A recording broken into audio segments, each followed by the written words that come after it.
When you start getting more and more into running and you start to go after certain goals, I feel sometimes people can be really hard on themselves, meaning at the one end, they have this goal down the line of I want to run this time in a race or I want to finish this placement. And that goal becomes a big obsession versus really focusing on the process of getting there. And I think the whole day-to-day flexibility in your training, not feeling guilty for having to skip a training session and not beating yourself up when you miss a workout. Yet at the other hand, sometimes you need a bit of tough love and you need to kick yourself out of the door to get going. So it's a fine balance in between. But you will start to listen more and more to that true inner voice as you become more in tune with your body. And I think you'll start making the right decisions more and more. Hello, it's Floris. Hi, it's Scott, and we're Renegades. And we're Renegades. We got the We timing. need to do it one more time. We can do it better. One more time. Is our timing off? Hello, it's Floris. I'm Scott. We're And Renegades. we are Renegades. Forget it. Love it. That's going to be the best intro ever. Don't worry, guys. Welcome, friends, to another episode of the RUNEGADE Podcast, where we chase the wild edges of endurance, unravel the threads of human potential, and remind ourselves that every stride forward is a rebellion against the ordinary. If you like what you hear, consider subscribing to our YouTube and follow Renegade on Apple Podcast and Spotify. We bring you Renegade at no cost to you, our friends, and your engagement means everything. It helps us grow our podcast's reach. Today, we're lacing up for our conversation, one that peels back the layers of regret in our running lives and points us towards breakthroughs on the roads less traveled. Joining us, Floris Gierman and Scott Bailey, two visionaries who've turned their obsessions with the run into forces of innovation and inspiration. You've probably heard of Floris. He's the relentless force behind the Extramilest, where he's built a global running community dedicated to crafting stronger, healthier, and happier athletes. A former skateboarder from Amsterdam, Floris channels his fire through his wildly popular YouTube channel, boasting over 100,000 followers and millions of views of raw, no BS training wisdom. And hot off the press, Floris has just unleashed his brand new running book, Running Breakthroughs: Transform Your Running in Life. Proven lessons from world-class athletes, experts, and recreational runners. It's a manifesto for shattering limits in training and racing and beyond. And then there's Scott Bailey, the trailblazing founder of Path Projects, a brand born from the grit of Southern California's rugged paths. Scott's evolution with running led him to confront gear and apparel that just failed the long haul. He forged Path Projects from the ground up. Sleek, sustainable apparel engineered for the ultra grind, blending high-tech fabrics with classic styles that fit seamlessly from the trailhead to your days and nights on the town. Together, Floris and Scott aren't just collaborators, they're co-conspirators in revolutionizing how we move, elevating Path Projects into a beacon for runners who demand more from their miles. In this episode, we dive headfirst into the pages of Running Breakthroughs. We get real about the regrets that haunt every runner. We unpack how to ditch the duds, embrace gear that amplifies your flow, and run unburdened towards the life that you were built for. Because here's the truth. Regret isn't a dead end. It's a rocket fuel for reinvention. Stick around, runners. Let's break through. It was actually cool to see the development of this podcast happen from concept to idea to first episode and then out in the world, and off you guys went, and you've had a bunch of good back-to-back guests right there. Well, I think we're now peaking, having you both on though. Like it's going to be a hard act to follow, I think. Yeah, we're ultra nervous today because Floris is the reason he got us started on the podcasting experience a couple of years ago. We're trying to keep on the trails. Floris, we use you as a mentor because we learn a lot from you. We've learned a lot over the years. And when you think about some of the guests that we've both met and we've explored, it's amazing to dive into their stories and really hear the different angles. I know on the Extramilest podcast, you're always diving into what tools and tips to make everybody a stronger, healthier, happier runner, right? And that really blossoms the conversation. It's really cool to go down some different trails. Yeah. Well, yeah, and I think even seeing variety of different guests. There's so much crossover, and I think even like seeing Lawrence Van Lingen and several of these other podcast guests over, and like several of those guys are connected to Path again, and then that's all connected here again. So yeah, it's kind of cool how it comes full circle. Well, yeah, and this is my first time meeting you both. So Mark, nice to meet you. Thank you both so much for taking the time to come on and hang out with us. Floris, take us back to the beginning, before the sub 3 hour marathons, before the YouTube, before the Extramilest, before the personal best, before Path Projects. What was the whisper, or what was the scream that brought you to think, you know what, this story needs a book? After helping thousands of runners and improving yourself, what took you to that journey? I want to put my thoughts and all these lessons into a book. For me, it started running my first marathon in 2007 and hitting the wall so hard that I thought that I was going to die. Literally, like, I thought it's over. And I swore after that race that I would never do another marathon again. And it wasn't until about 7 years later that I decided, let's see if there's another way to potentially go about this. That's when I discovered trail running. That's when I discovered the Trail Running Nation podcast. And that's when I discovered a conversation with Dr. Phil Maffetone. And he specifically talked about slow down to speed up. And that changed everything for me. Like, I didn't realize that you could actually run slower to become faster, and that you could actually have a lot of joy in running when you actually slow down. So from there on, I decided to let's see how I can improve with my running this way. And sure enough, things started to click. Things started to feel a lot better. Not just did I not have like that burned out feeling after workout and my injuries went away, but I also started becoming faster at the same heart rate. And so I decided, let's record a few conversations with some of these experts in the field purely for me to learn from them. And so I already had a little YouTube channel, started inviting them to my YouTube channel, and they were all very willing to share their insights. So initially it started with Dr. Phil Maffetone and a few of these other experts about low heart rate training, but it quickly became much broader than that. And so eventually ended up getting a variety of different experts and a variety of different elite athletes. Had Eliud Kipchoge, had like 3 conversations recorded with him. 5 conversations with Kilian Jornet, then Courtney DeWalter, and a variety of very legit people in the space. And every time I thought like, oh, there's this takeaway, there's that little thing that I want to remember. And I had all these notebooks with all of these notes, but it was kind of hard to go through. And so I figured, well, why don't I just put everything together? So instead of having to rewatch all of like 200 hours of conversations, I can actually just pick up my own book, and instead of having to go through all of these different notebooks, it's kind of organized. And interestingly enough, as I started thinking about that, there were quite a few people who brought up that idea over the years already as well. And then I think now it kind of all came together. And so, that was basically the reason. Like, this is really like a book that I wish I would have read earlier on in my running journey, but it's also something that I now just enjoy picking up and grabbing like those few nuggets. Like, as you guys are doing a lot of podcasts yourself, you will probably notice too, like there's always a few key takeaways that you want to go back to.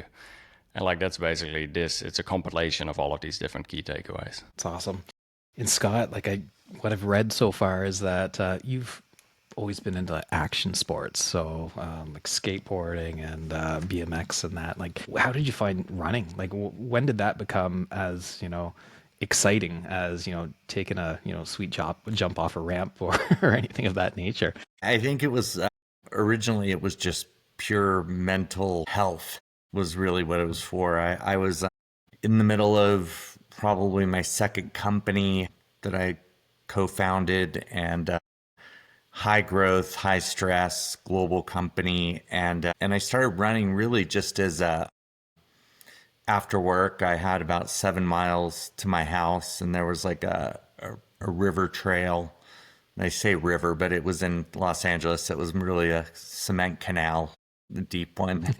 You just run on the sides of, and I started, biking home, then running home, and then it started to be something that I really enjoyed. And then when I was traveling for work, if I was in another country or in New York, I would just bring my running shoes and I started running wherever I was, and, before work. And it just became something I started really enjoying. And it kind of went from there to, I'll do a half marathon. And then I started running trails.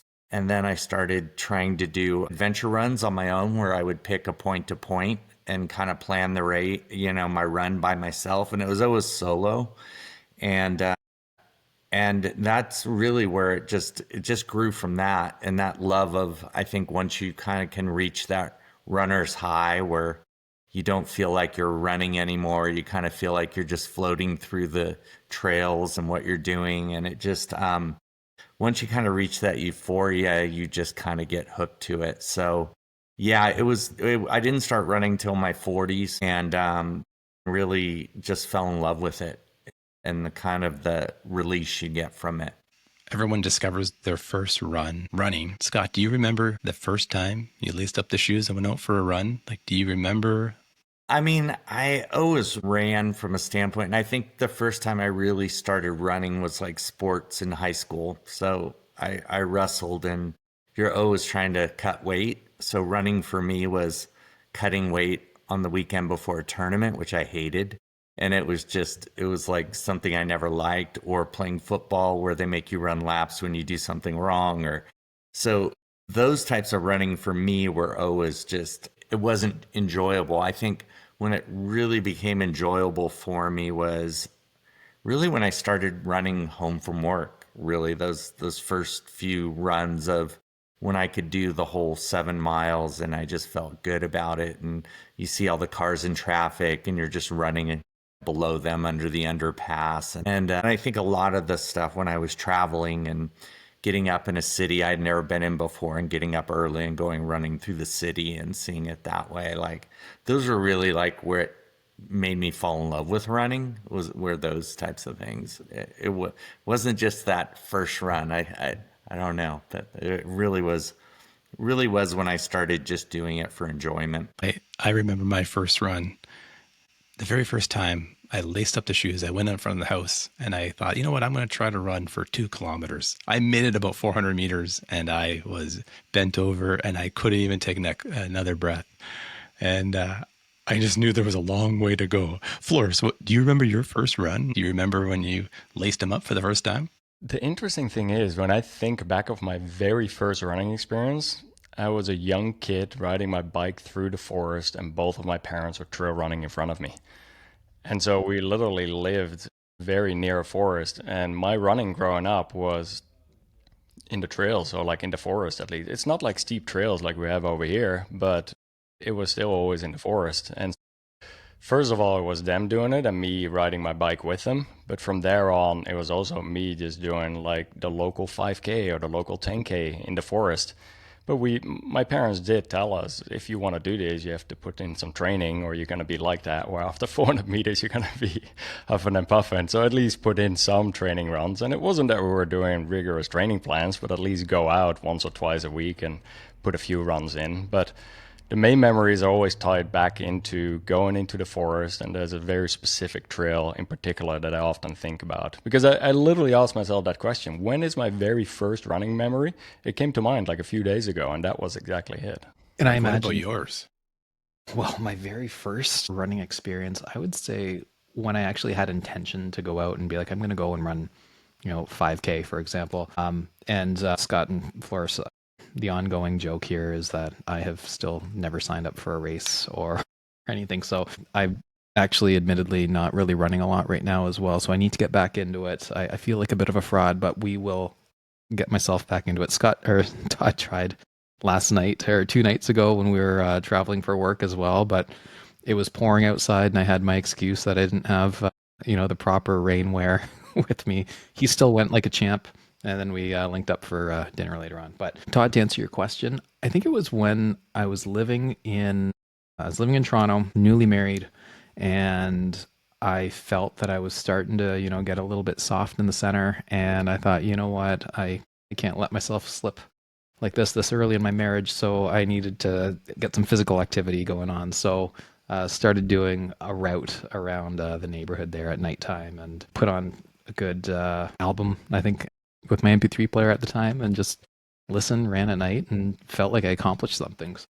But with that, there was blisters, there was some chafing that was happening. I know it's only 5K, but I didn't have the right equipment at that point in time. So it's amazing what's available now.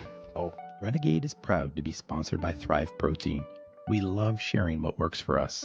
Power your runs and fuel your endurance with Thrive Protein, the premier plant-based supplement brand crafted for endurance athletes. They offer high-quality vegan protein powders, whey, super greens, and electrolytes and creatine. Thrive's clean Ontario-made products fuel your body with natural ingredients with no artificial fillers, designed to boost recovery, enhance endurance, and keep you strong on the trails, the roads, or wherever your endurance adventure takes you. Thrive is perfect for every athlete chasing their big goals. Visit thriveprotein.ca and use the code RUNEGADE for 20% off your order. Thrive Protein. Fuel your relentless pursuit of adventure. Running Breakthroughs. It's titled Transform Your Running and Life. Proven lessons from world-class athletes, experts, and recreational runners. And I think you're over 100 YouTube podcasts out there, Extramilest. You've met so many of the world's best. Is there a common thread that you were able to pull from the world's best that was surprising to you? Was there something that after you were speaking to these folks and that you brought into the book that it was like an aha moment? I didn't know that going in. The number one thing that came across that was mentioned probably by 70% of the people at some point was the importance of joy in training and in racing. And like in the short term, you can push through discomfort, you can push through all sorts of obstacles in the way. But if you go too hard every day, you're going to burn out. If you're not having fun while going out, in the long term, you're going to burn out. Now, I think the whole thought process of not setting yourself up for next week or next month, but really zooming out your time horizon and not being so focused on the short term, but really thinking longer term. The other words that come up very frequently are the importance of consistency in training. Like you can overdo it very easy, you can underdo it very easy. But I think showing up within that right band of consistency and then just patience with it. I mean, like Todd, you've seen it in your own running journey. Like you went from 250 pounds overweight, out of shape, to like running more than a dozen marathons, improving your marathon time from like 5 hours to like well under 4 hours. And I think that didn't happen overnight. There was a lot of consistency and patience, but also trusting the process. And so I think that in particular, at the beginning, a lot of people think running slower or slowing down in my training is not going to work. I literally just coached my own sister to run her first marathon in Amsterdam. And for 10 years, I've told her about low heart rate training, and she tried it, and she was like, yeah, you go do your thing with your low heart rate training. I'm going to do it my way. And it wasn't until 6 months ago that she signed up for her first marathon that she was like, okay, I really have to be patient with this process, and I got to just trust that what my brother is talking about is there might be something to this. And sure enough, like her runs started becoming a little bit faster at the same heart rate. Those very agonizing slow runs over time became more comfortable and more doable, and the frustrations went out of the window. And so I think patience, consistency, and joy in training are some of the common threads there. That's awesome. Now, Scott, I imagine knowing Floris for so many years that he has shared some, coaching nuggets with you. Is there anything that is like something that stands out over the years that you're like, he taught me that, and I still do this to this day? For him, it was a lot of this, like you said, slow down and be consistent. And I think those are the things that, that I had trouble with, because I just kind of run at one speed normally, and it's not fast. It's just what I run at. And then I always just think that the more consistent I run and things, but the better I'll do. But it really is like listening to your body and doing what you need to do when you need to do it. And don't be afraid to like stop and walk for a minute if you're not, feeling good. It's just like getting out and doing it. And I think Floris always has a good way of like enjoying it. And when him and I run, we're normally in a deep conversation about work or life or something, and it just makes running a lot easier because you're not thinking about it. So yeah, he hasn't done a lot of training with me, and I haven't been I haven't been that focused runner of like keep trying to. I think I was past my prime when him and I met about 10 years ago. So it gets more just like for now, it's just the keeping me going and keeping me excited about running. I will say, Scott, you have the benefit of living at 9,000 foot elevation. So every time when we go run near your place in Powder Mountain, you have the high altitude benefit that you're completely used to it. And I'm absolutely huffing and puffing. So there's always that benefit already. But yeah, it's not easy running at high altitude for sure. And I think for me, like I've been grateful to have somebody like Todd in my life too, for when I am getting out there running and he sees my Strava, especially early on when I was running a little more consistently. And I was like, hey, yeah, great that you got out there, but you're going fast. That was really fast. And I know it wasn't his way of like saying, you're doing it wrong or anything. It was just like a comment. And it's like, okay, you know what? And then when I finally came around to it and slowed down and really focused on, the heart rate piece of it, I definitely started to find more of that joy where it was like, you know what, getting out, you're observing things. I know I've said in previous podcasts too as well, where, you're just noticing the trees. And I really found that that's when I found my joy, was able to, I turn off the headphones and I'm just kind of soaking in the morning and sunshine and everything like that. So I don't know. I find that you both likely change up your runs quite often and have many options, but do you have a favorite path or a favorite place that you're running in that each time you do it, you just have that joy because there's something that you're going to see that always just kind of brings that joy to your heart? There are a few really good local trails here that's just easy accessible from my house that I feel bring that moment of presence, what you were just talking about. And as much as I from time to time listen to podcasts or have music earbuds in, typically I try to run without music. And I think it's that part in particular that I just feel more connected to surroundings, being more present. I think, especially these days with everyone being 24/7 connected, being on their phone all the time, being able to kind of unplug from that and being really present with your surroundings, I feel that's when you can get into some of those flow states of running that are a little bit harder to get to when you're constantly getting distracted. Absolutely. And how about you, Scott? What's your current? I think for me, the place that I really enjoyed running the most, where I was a few years ago. I lived for a number of years in Huntington Beach, and right next to my house was a wetlands reserve, a nature reserve, and just trails, and it was just a beautiful place and really close, right along the coast, right along a busy highway.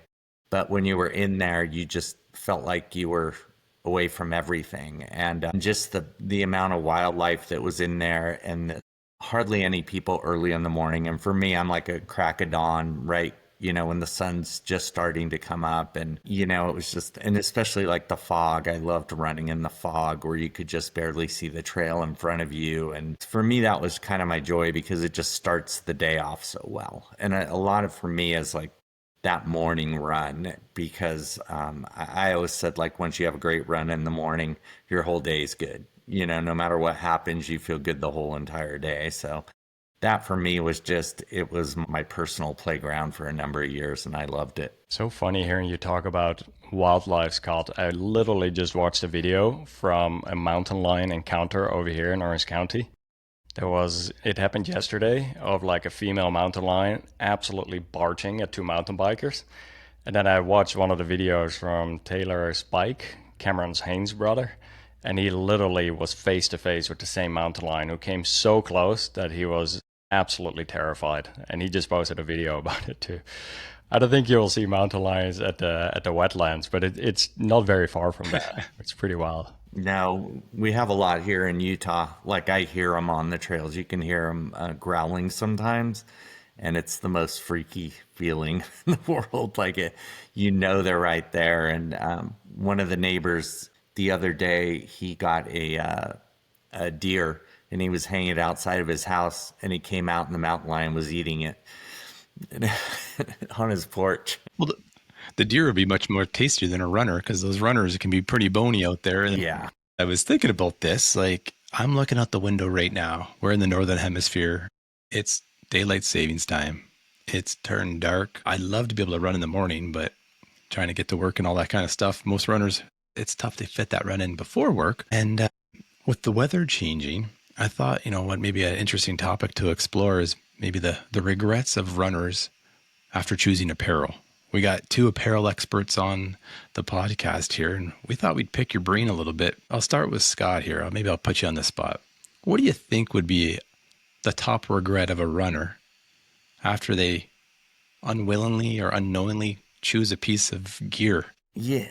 I mean, for me, and it's the reason I got into the apparel market, was just your running shorts and chafing, which, especially if you're running in weather and it's rainy and or super hot, you just deal with chafing. And, when I started running 20 years ago, every short had a sewn in liner and you just got really chafed, on anything that was longer and weather conditions. It just happened, and it was part of it. Or you're running a marathon or a half marathon afterwards, you're just chafed. And for me, it was kind of like, why isn't there some solution to that? So, for me, I think the biggest thing is like having a good short. And for us, what we do is we have separate shorts and liners. So your short doesn't pull on your liner, and it cuts down on a lot of the chafing. So for me, that was the big thing, was coming up with a short that worked well, coming up with a shirt that, that wasn't cotton, that had some really performance characteristics. So your sweating is drying and, you're not soaked and dripping. So for me, it's just dealing with the perspiration and the chafing and the things that come with that. There is the shoe aspect too, I think, but that's a whole different thing from the apparel side of finding that right shoe that works for you, because it's a different shoe for every person. But definitely on the apparel side, it's always been the chafing issue for me. Scott, fact or fiction? The shorter the shorts, the less the chafing. It's fiction, I would say. Like for me, it's not. Darn.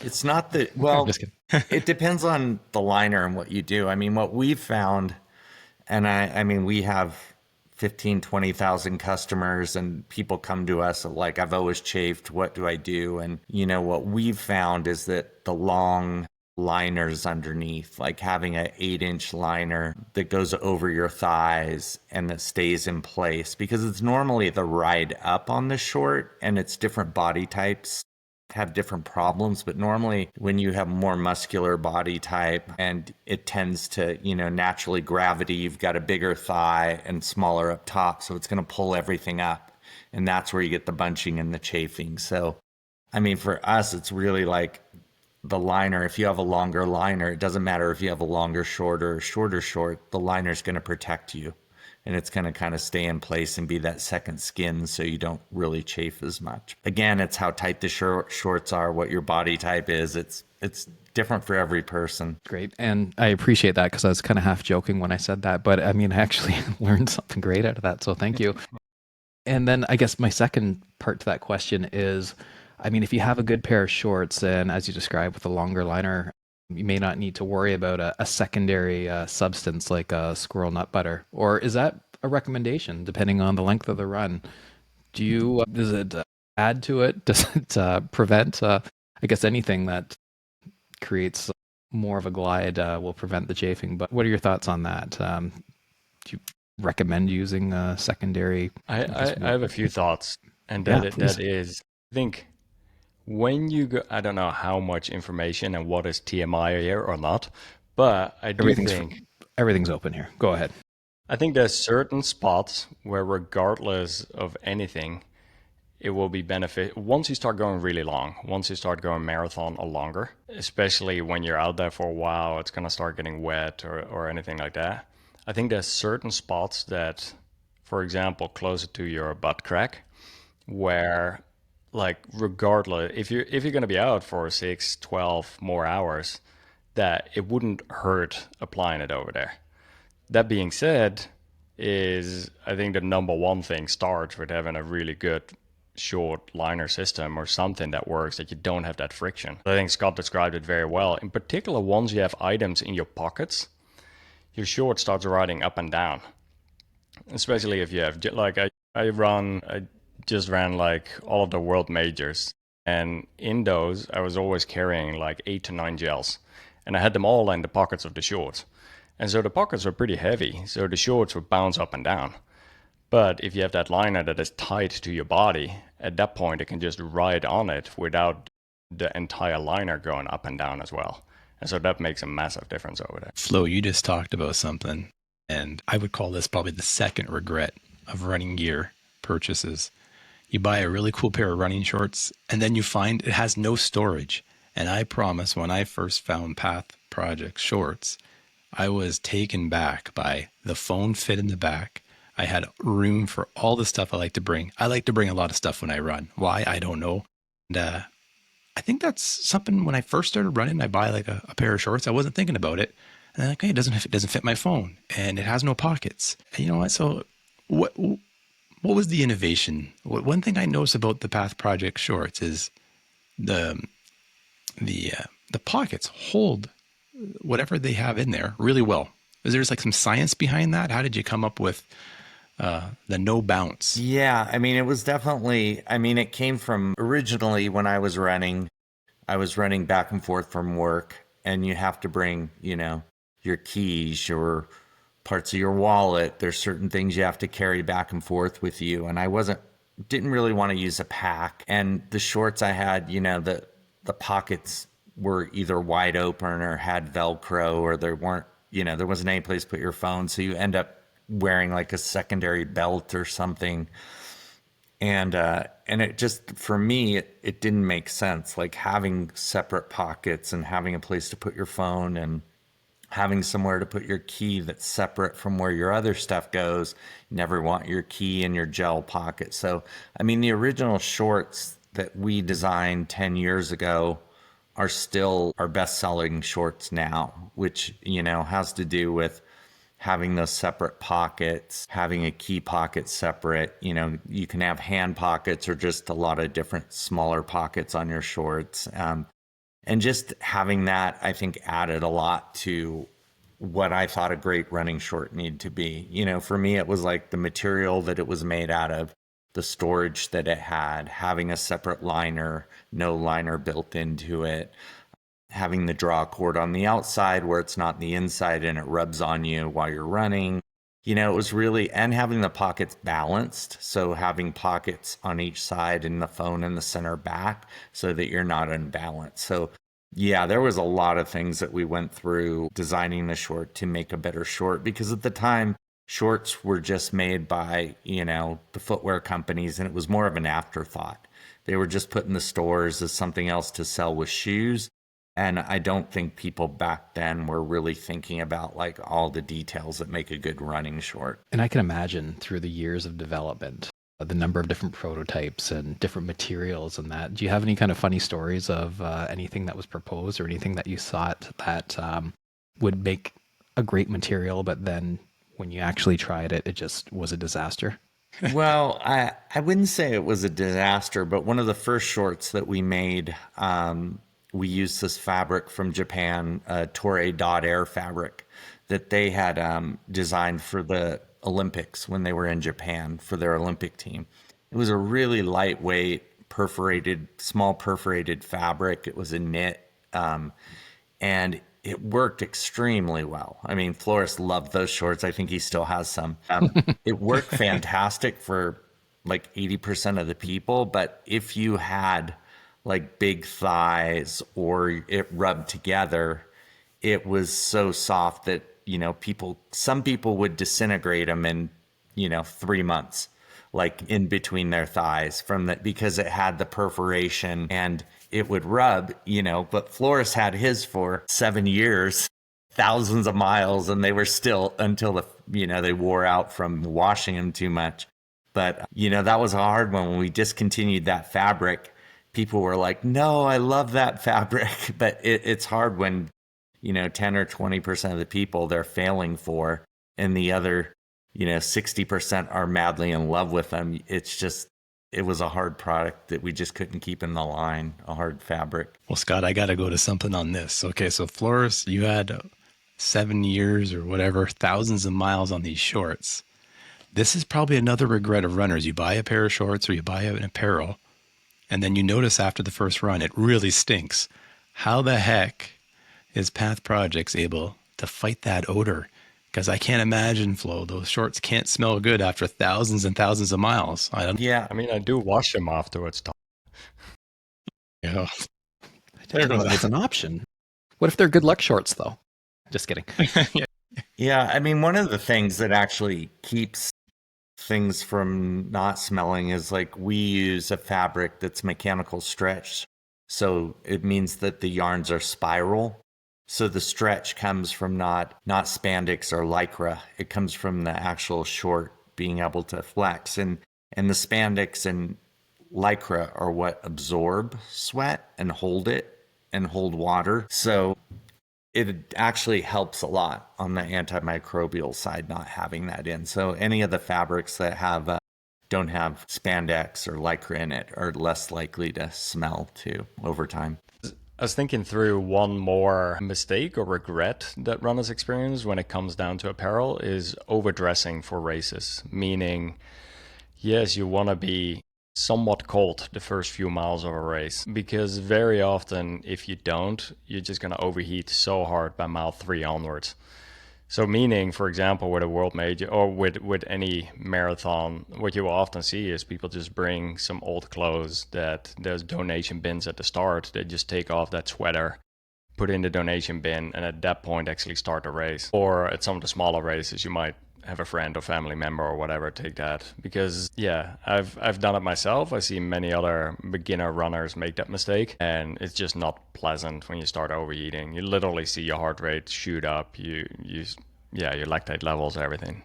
I think Flo was talking to me because he knows that every marathon I've ran, it always starts off really cold in the morning, and then the sun comes out and it gets warm right away. So about by 500 meters into the marathon, I'm sweating. I'm taking off clothes. When I first started, I got better, and as I learned and took advice, and definitely, yeah, to layer up and then drop those layers appropriately, because yeah, even on race day, you are a little bit nervous. You know, the heart rate's pumping a little bit more. You got a little bit of probably more adrenaline flowing through you, so you do feel the shivers and the cold. I don't know. That's me. I'm totally with you on that. Runners, your gear is holding you back. If you're struggling with chafing, useless pockets, and materials that feel too technical and just don't keep up with your training, let me introduce you to Path Projects, offering a complete line of gear and apparel built by runners, for runners, and today's modern endurance athletes that want to perform, train hard, and look damn good doing it. Say goodbye to chafing with Path's independent suspension design. They've separated the baseliner from the short, virtually eliminating all the rubbing and movement that traditional running shorts have. A simple design feature that makes all the difference. Less movement plus performance fabrics equals no burn, no chafing, no hot shower screams. My all-time Path favorite, their Graves PX running short coupled with their all-season Tahoe baseliner. Their best-selling Graves PX running short, built with Toray Prime Flex, has a great feel while being extremely durable and has an unbelievable amount of storage. I've been able to carry gels, my iPhone, my car keys, and even hang a clip-on water bottle off the waist. And they're built to last. Path's Tahoe CL baseliners offer an all-season performance. The cool light mesh is for the extremists. A bird's eye mesh fabric that is ultra light, super wicking, and insanely breathable. Comfort means everything. And they offer personalized performance. With Path baseliners, you have the choice of 2 fabrics in 4 lengths, 3, 5, 8-inch, and full length, which allows you to dial in a baseliner based on the current weather condition and your personal preference. And with the Path's Graves PX shorts, you have the choice of 2 fits, classic and relax, and 2 lengths, which give you the flexibility to match your short to the effort. With the right gear from Path, you can focus on your effort and getting after it. Check them out, pathprojects.com, and you can use the code TRP10 for 10% off your order for a limited time. Sorry, I Mr. had Mark, one. you I looks just like you had lost something it. on the brain there, Mark. I did have something on the brain. It was going back to more of the product then. So obviously, when you mentioned the shorts, that you identified that there was a need in the market. Has there been something else that you've come across that isn't a Path project I guess, product that you're like, wow, I wish I invented that, or trying to like almost reverse engineer it to say, I know that, they've got a good start here, but there's something more that I know we can do with the manufacturers or suppliers that we're working with in order to get the right material design or something like that in place. So I guess the question is, have you been inspired by something recently that you feel that you've been able to nearly perfect in the products that you have? Well, I think the biggest breakthrough, I mean, there's always fabric breakthroughs with, we use Toray in Japan, which is a technology company that comes out with amazing fabrics. But I think one of the biggest things that we've came across in the last 2 years has been a new process of bonding garments together. It's called acrofuse. In the past, everything was sewn, and then it moved to like some things being taped. So where they tape and they use a hot tape that's sticky and they bond it. And the taping gives you a smooth seam for the most part. But the taping also stops the stretch. So in that area, it becomes very tense. Even when you sew them, sometimes you can use a thread with a little stretch so you get a little more. But Toray came up with this manufacturing technique where it's called acrofuse, where it's these tiny micro dots that seam the fabrics together, and it stretches. So there's no sewing, no seam, but it stretches. And we started using it in our baseliners, as not having seams in there. And then we've moved it to some of our garments now. And we have new shorts coming out next year, ultralight shorts that are all acrofused together. And for me, it's been the biggest technology breakthrough because it solves everything. Like it's super durable, it stretches, it doesn't give you a seam that can chafe, and it's lightweight because you're not using the taping or the sewing, the double folding or something. So for me, that's been like the biggest breakthrough I've seen in garment manufacturing since I've been doing it, which has been way too long, way too many years. Now, does that become something that's almost like proprietary, or does that become almost like a norm eventually for like other manufacturers? Like would Path be more like the breakthrough developer of something like that, or where is that in terms of overall technology and adoption? I think the Toray who's been using it, asked us to try it on some things when they were developing it. So a couple years ago, maybe about 18 months ago, we were probably one of the first to use it. And I'm sure they're using it with other people right now, but I don't think there's many people using it, and I don't think there's many people that know how to do it out there. I mean, we're happy because we have a great relationship with them, and we're moving everything we can to it, and hopefully they don't need more customers if we keep moving more stuff to it. But I think it will be, really widely used in the next 5 years, but it may take 5 years. I don't really know. I don't know how difficult it is to do, and if other people can replicate it, or if they have some patent on the machines or anything like that. I just know we get to use it and we love it. Oh, that's awesome. And I'm sure that you had lots of great reviews on it all and everything. Right? Yeah, so that's it's fantastic. From the performance angle here, Coach Floris, what are runners overlooking in gear?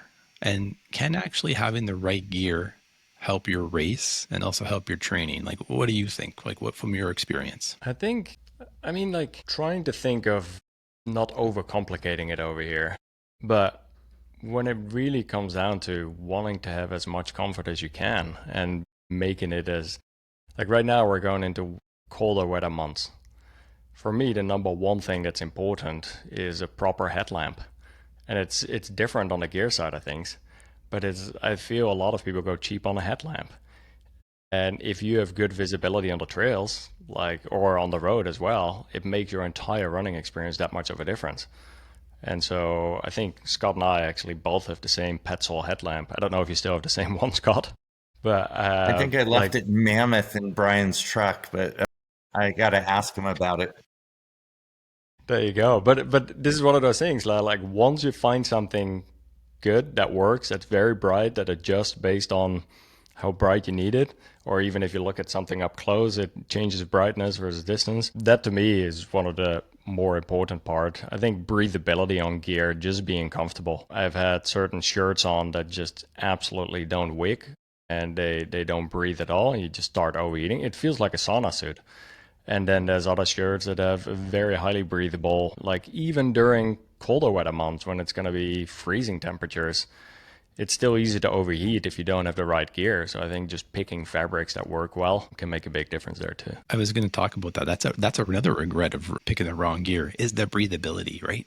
When you're wearing that gear that it doesn't let the heat out, it's a thermal regulation thing. It won't let the heat out, and then it doesn't do a really good job of keeping the elements away from you. Like that's an interesting aspect. I noticed that too. That can play a big angle at it. Yeah, for sure. Going back to the chafing aspect of it, I just ran the Detroit Marathon about 3 weeks ago, and beautiful week leading up to the Detroit Marathon. Night before, a giant storm rolls in. It's raining, it's windy. So I had to rethink my gear like the night of, and luckily I brought, taking Floris's advice from the personal best, I bring a couple things. Am I going to wear my tank top or am I going to wear a shirt? And I went with a good technical fabric, like the Wadi fabric. And what I liked about that fabric is I knew that when it would get wet, if it stopped raining, it would dry fast. And it rained for the first half marathon, like the first half of the marathon, it was raining. I was soaked. I looked like a seal out there. And then it stopped raining for about maybe 5-10 minutes and it dried really quick. And it was really nice because it would give you that cooling and heating. So that was one aspect. I got to tip my hat to the Wadi material. I really like that. That fabric is absolutely wild. I've been in the desert at like 100 degrees, and at one point there was a river, and jumping in the river, and the shirt indeed got a bit wet. The cooling factors of that, it's phenomenal. It's a really, I haven't experienced that in other fabrics like that, but even indeed, if you sweat a little bit with that, it has a weird cooling factor that even though it's like 100 degrees out, and I'm talking in Fahrenheit, not Celsius here for you Canadians. Sorry, we're boiling then. We're boiling. It really does have that cooling factor. That's a great aspect of it for sure. I was gonna maybe just a couple last questions because I think we're just getting close to time, being respectful of your time. I was gonna throw it back here and tip of the hat for the listeners of the Renegade Podcast. Floris has been one of our huge inspirations. He helped us get started on this journey a couple of years ago. And we love your podcast. We listen to them all. And we love your book. I was listening to the audio book. I drove up and back to Toronto. And yourself, Jimmy Dean, and his wife, Kate, the audio, you guys did an excellent job of narrating that entire story. And it's a great book when you think about how you laid it out, because it all starts with your little, how you got into this, but the discovery of the healthier way to train. And so I'm going to ask you a question here. Do you have any closing thoughts on how you can become a stronger, healthier, and happier athlete? I recognize that question. I know you asked it. I know. I was the tip of the hat. That's Floris's trademark question. I love that. I'll have to think through that one for a bit. I think one of the main things I would zoom out on is I feel when you start getting more and more into running and you start to go after certain goals, I feel sometimes people can be really hard on themselves, meaning at the one end, they have this goal down the line of I want to run this time in a race or I want to finish this placement. And that goal becomes a big obsession versus really focusing on the process of getting there. And I think the whole day-to-day flexibility in your training with not feeling guilty for having to skip a training session. Like today, I literally had a speed session on the calendar. And last night I already ran. I sat in the sauna for too long with my friends chatting away and I felt tired this morning. So I just skipped the workout session this morning. And so this, I think, is a very important one to set yourself up long-term. We were talking about it earlier, about the importance of long-term versus short-term. And so I think being okay with that flexibility and adjusting and not beating yourself up when you miss a workout. Yet at the other hand, sometimes you need a bit of tough love and you need to kick yourself out of the door to get going. So it's a fine balance in between. But you will start to listen more and more to that true inner voice as you become more in tune with your body. And I think you'll start making the right decisions more and more. But it often starts with checking in with yourself. Like just first thing in the morning when you wake up, how are you truly feeling? How are your energy levels? How excited are you to run? The week after I ran the Amsterdam Marathon with my sister, I was not excited to run at all. And then about 8 days later, that came back again, that I asked myself, how am I feeling about going for a run right now? And sure enough, I felt really excited to run. So go with that ebb and flow and really adjust on the day to day. And I think that's very important. If you're listening to this and you're not feeling excited to run, and that might go on for 1 or 2 or 3 days, just ask yourself, what is it that you need? Do you need another day off? Do you need to go to bed a little bit earlier? Like sleep, I think, is one of the most underutilized training tools for athletes. Or maybe you need to just mix it up a little bit. Maybe you got to go work out with a friend. Maybe you got to change up your route. Maybe instead of road running, you go for a trail run. So yeah, that was a wide, broad answer, but hopefully there was something in there. It's amazing. Amazing answer. A lot of truth to that. What about from you, Scott? If someone's wanting to be a stronger, healthier, and happier athlete, what's one piece of advice that you've learned over the years that you could offer? For me, it's really cross training. I really enjoy lots of different things, and I go into modes where I am really into running and enjoying it, and then I'm really into mountain biking. For me, the cross training side of things, whether it's weight training or I've signed up for a 6-week class. It's like 3 nights a week, and it's Pilates and HIIT training. But it gets me to go 3 nights, and like we said, with daylight savings time, it's dark. So like at 6 o'clock, I really it's pitch dark out, so I'm not going outside and doing something, but going to a class with a group of people, and it's kind of geared towards getting in shape for skiing and snowboarding season. So it's with a group of people that are all excited about the upcoming season. You're working out, you're getting to talk, you're doing some things you don't really do.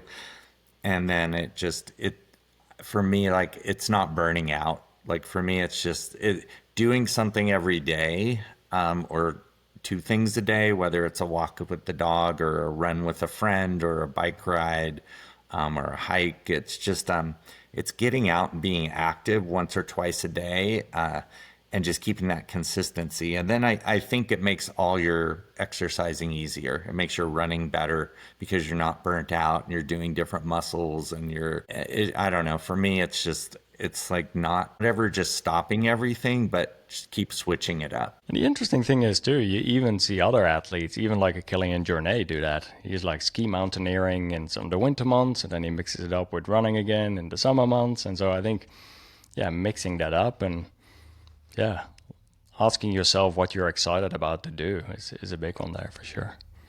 Awesome. Well, guys, we're both big fans of Path, so we have to ask and give an opportunity. I know we talked about materials, new technology there, but what is next for Path? I kind of let the cat out of the bag a little bit. We've been working for about 1.5 years on some new shorts, and we're doing that Acrofuse technology, and we're doing a couple different types of pocketing systems and waistband systems. So we have a couple new shorts coming out. Tights are getting more and more important in running, where more people are running in short tights, and we came out with one that we think is fantastic, and we have another one that we're working on for next year. And I think we're coming out with a merino program next year too.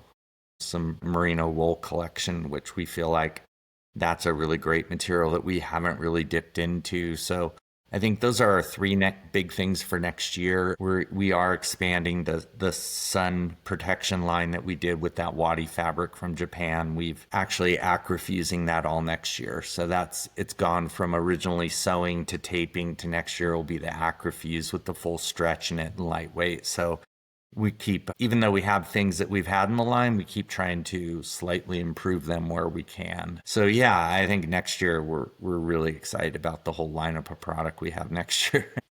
And I guess the other thing for next year is we are going to open up some wholesale accounts. So we won't just be direct to consumer anymore.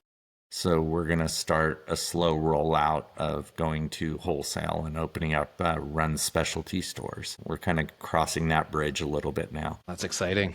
Well, I was going to say something too. I got to tip my hat to Path. I love the colors that you guys released this year too. I've always loved the classic colors because that's another regret of runners picking the wrong gear, is maybe they look too much like a runner. You know, you can get that running gear and it's like, I look like a runner. Like Path, it's great running gear, but it's got a great style. And the seafoam color, I think I joked, Floris, I was wearing it one night and it like kind of matched my wall. So I kind of like blended into the wall like Arrested Development. But I love the color. And Jen actually said, you know what? I love these colors. So I like that you're mixing it up with a little bit more vibrant colors there. That's really cool. What about you, Flo? Like, what's got your stoke level high? Like, what are you I think thinking it's interesting. other than doing all the books? Scott earlier mentioned the part of like running tight, which is interesting.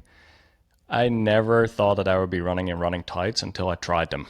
Like I was always a short guy, and we are seeing a big trend shift happening right now of like how many people like are like even men being okay to run in tights, meaning you start seeing more and more of that. Whereas not only on road running, we're starting to see it more and more in trail running now too. Even compared to 1 or 2 years ago at this point. And so I'm honestly very excited about it. I just ran the Amsterdam Marathon with it and several other races as well. And even there, I did a test and you can put 24 gels in it if you want to eat 24 gels. There's a lot of storage in those as well. So that's another element. And I'm with you. Those Sentinel tights, they're fantastic. I ran the Detroit with them too. And I was always a short guy too. And what I like about tights with a little bit of, I would say, tension on them, it kind of keeps the muscles happier. Like it kept the thighs a little bit warmer, maybe a little bit happier, and I didn't cramp up as much. So there's something to those tights. Elliot Kipchoge wears tights. All the high elites wearing tights, right?